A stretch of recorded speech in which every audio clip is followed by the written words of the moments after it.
Hello, my name is Kaylee, and if you have stumbled to this section, welcome. You're in the Australian True Crimes area of our channel. This part of our channel, we talk about Australian true crimes and just go into detail about what happens with the cases, what the outcome was. I do try to mainly cover solved cases at this point in time until you guys start telling me you want something else.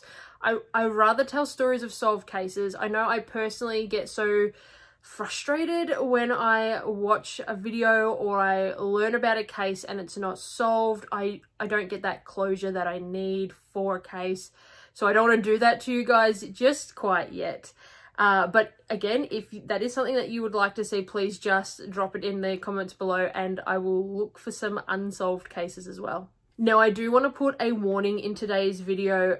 We do cover sexual assault and the death of a child in this video. So if that is not something that you are comfortable with, please skip to another video. This most certainly will not be the video for you. Now, before we get started, please remember to hit that subscribe button, like, share, or comment. It really does help our channel grow. And I would really love to know any cases that you guys would like to see covered here in the future. That would be fantastic. Now let's jump straight into today's case. Carly Pearce Stevenson was born in 1988 in the small town of Alice Springs in the Northern Territory. She had a 2-year-old daughter called Candace, who was affectionately known as Candles, and she was just the apple of her mother's eye. Carly was described as a loving, caring person who would do anything for her daughter.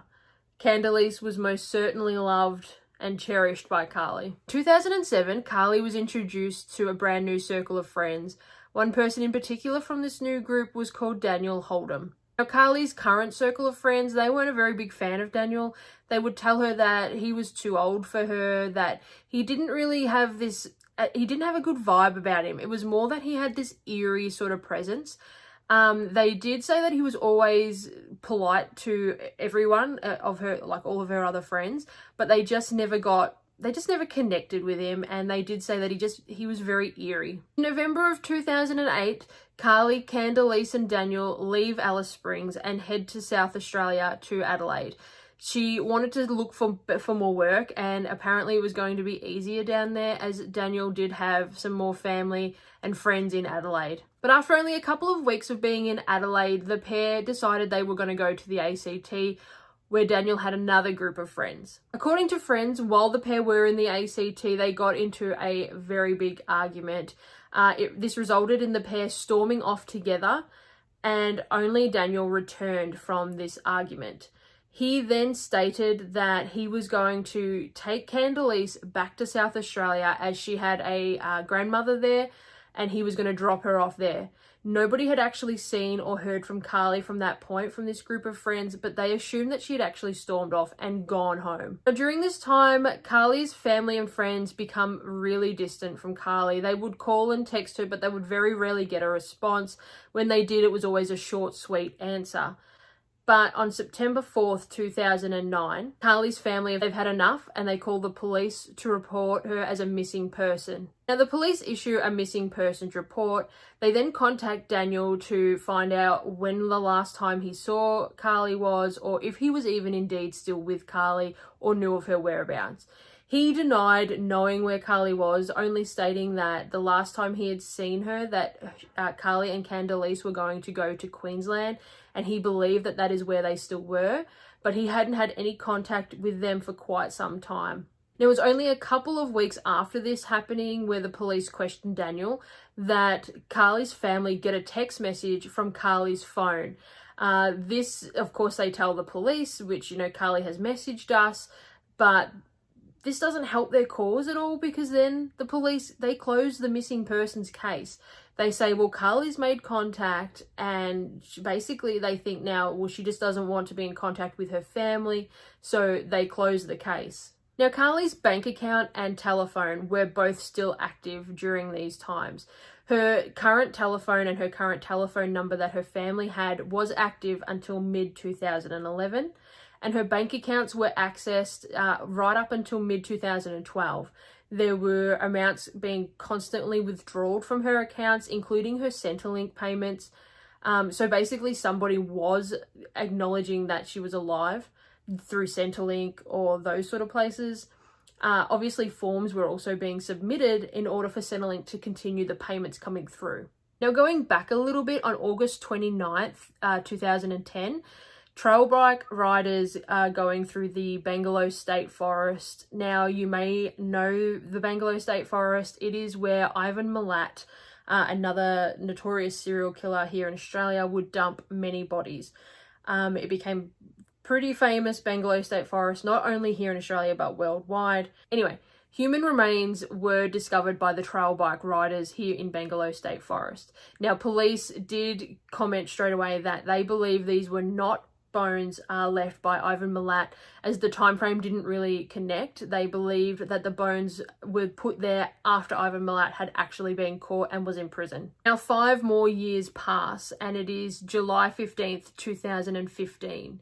A suitcase is discovered on the side of a South Australian highway, and inside this suitcase was the remains of a little girl. The remains were surrounded by children's clothing. The police say the victim had been killed long before the body had been found. Now, jump forward to October in the same year, 2015, and the police appeal to the public for assistance. They are trying to identify this little girl that had been found in a suitcase. Over 1,200 calls were made to Crime Stoppers, and one call in particular really helped the police. The police had released images of some of the clothing and items that were in the suitcase along with the remains, and one of the items was in fact a quilt that Carly's mother had made and given to Candice. Now, a friend of the family recognised this quilt and immediately rang Crime Stoppers. It was because of this police did know the identity then of the child in the suitcase, and were then able to link the DNA of the body that was found in Bangalore State Forest. Now, during the investigation, the police discovered that Daniel's phone had also been traced into the Bangalore State Forest, giving them enough reason to arrest Daniel for the crime. So on the 28th of October 2015, Daniel was arrested. He was currently in a relationship with someone called Hazel Passman. Now, Hazel had actually been the person that was portraying Carly for all of these years. She had been accessing Carly's bank records and going in and withdrawing her money. She had been portraying Carly to Centrelink and other organizations to access her details and access her money, access her, basically her life. She took over and pretended to be Carly for all of these years. Now, also during the investigation, it was revealed that Daniel was in fact a pedophile. This is what they believe was the main attraction of Carly to Daniel, the fact that she did have a 2-year-old daughter. Police also found a notebook in Daniel's possession that had names and ages of children and horrendous details. It also had words like rape, consent, and assault. It was like a spreadsheet for Daniel. Police haven't really gone into too much of this because I believe it is still active cases and they're trying to find more into this. So there wasn't really much listed about this, only that it was in his possession. Now, in order for Hazel to escape the charges that she was now going to be facing herself, she turned in evidence against Daniel. She revealed that Daniel had actually revealed to her that he had taken Carly into the state forest. He had sexually assaulted her and then proceeded to stand on her throat, crushing her windpipe and eventually breaking her neck. Hazel also helped the police find a SIM card, and on this SIM card were photos of Carly after she had been murdered. Daniel had kept the SIM card as a trophy. 4 days after Carly had been killed, Candice had also been murdered. There were traces of dishwashing cloths inside of her mouth, and her mouth had been taped shut with duct tape. She had been suffocated to death, her body placed in the suitcase, and then she was dumped in Adelaide, which was more than 1,200 kilometres away from where her mum had been dumped. Now, a week before Daniel's trial was to commence, he pleaded guilty to 2 counts of murder, and he was sentenced to 2 life sentences. He has never shown remorse for his actions throughout the entire time, right up until this day. So researching this case did actually take a lot out of me. There were a few details about Candice that I have left out. I just didn't feel it was appropriate to include all the extreme gory details that the police did find out for what happened to Candice, and even in that, the police have said they haven't revealed them all themselves because there's just no need for that to be public knowledge. The fact that this man is living still disturbs me. I would be fully, I would agree 100% with the death penalty for this case. I mean, he has admitted guilt. There is hard evidence. There's just no, and he hasn't even shown remorse in any way, shape or form. So to me, there's just no need for this person to be on the planet with us anymore. But that's my own personal opinion. Yeah, like I said, this case, it really did take it out of me, and I don't have much more to add except for the fact that I hope that they are resting peacefully wherever they are now, Carly and Candice. My deepest sympathies to their entire family and any of their friends. So that's it for today's case. We will have another case up in just a couple of days. Again, if you haven't subscribed, please hit that subscribe button. It really does help us. And we will see you in the next video. Bye.